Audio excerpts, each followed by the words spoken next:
Studio Mappa. Kilala to sa mga sikat na anime na ginawa nila gaya ng Jujutsu Kaisen, Attack on Titan at Chainsaw Man. Though unfortunately, recently na-involve sila sa controversy kung saan lumabas ang mga issue tungkol sa kanilang poor working condition, kasama na dyan ang sobra-sobrang overtime, matinding workload, toxic environment at mababang pasahod sa kanilang mga animators. So ang perfect response ng Studio Mappa sa mga issue na yan ay gumawa ng isang anime tungkol sa buhay ng isang animator na stress din na deads. And no, hindi Iron Man ang title ng anime na to kasi sa sobrang ironic. Mina, what's up?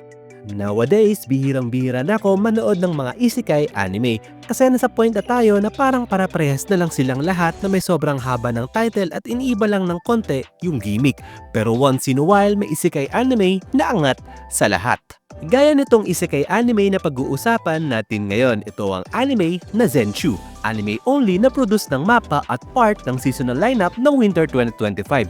Tungkol ito sa isang prodigy animator na si Natsuko. Napaka-talented niya kaya from newbie animator ay mabilis siya na-promote sa pagiging isang animation director. Kilala si Natsuko sa mga action-packed animes kaya nahihirapan siya ngayon mag-come up ng storyboard para sa kanyang upcoming movie debut dahil for the first time, romance ang genre na kailangan niyang gawin. Matindi rin ang pressure para sa kanya kasi sobrang taas ng expectation nila kay Natsuko. Dagdag pa dito ay ilang months na lang ay showing na ang movie yet wala pa rin siyang nauumpisahan i-drawing. Bakit siya naman mental block? Well, as I said, romance anime movie ang kailangan niyang gawin pero ang problema kasi, never pa siya naka-experience ng pagmamahal kaya hindi niya ma-visualize sa isip niya kung ano ang dapat i-drawing. During lunch break, nabasa niya sa Twitter na pumanaw na ang artist behind sa paborito niyang anime film na A Tale of Perishing.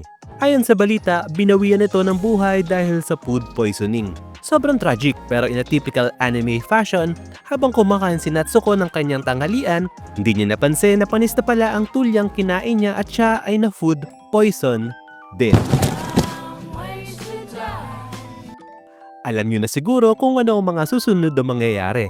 Paggising ni Natsuko, siya ay nasa ibang mundo and lo behold, hindi ito basta-basta ibang mundo kasi ito ang mundo sa loob ng A Tale of Perishing kung saan nandito ang mga karakter na sina Luke Braveheart at ang kilalang 9 Warriors.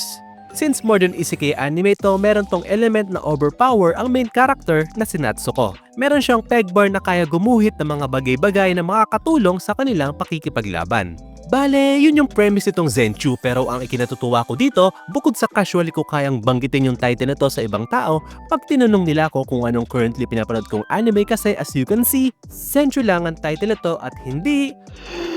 That time I swallow a rotten club and got transported in another world of the anime film I watched when I was a preschool student in a movie theater that inspired me to become an animator in the first place.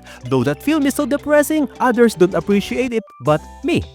Anyway, in fairness naman kay Mappa, kahit ang dami nilang issues nitong mga nakaraan when it comes sa animation, never silang pumalya kaya kung may isekai ka na panonoorin sa lineup ng Winter 2025, Zenchu na yung panoorin nyo. So that's it, Mina. Nag-enjoy ba kayo sa video? If oo, give me a thumbs up. Ano masasabi nyo dito sa Zenchu na love letter daw ng Mappa sa lahat ng mga animators? Comment down below. With that, well, yun lang.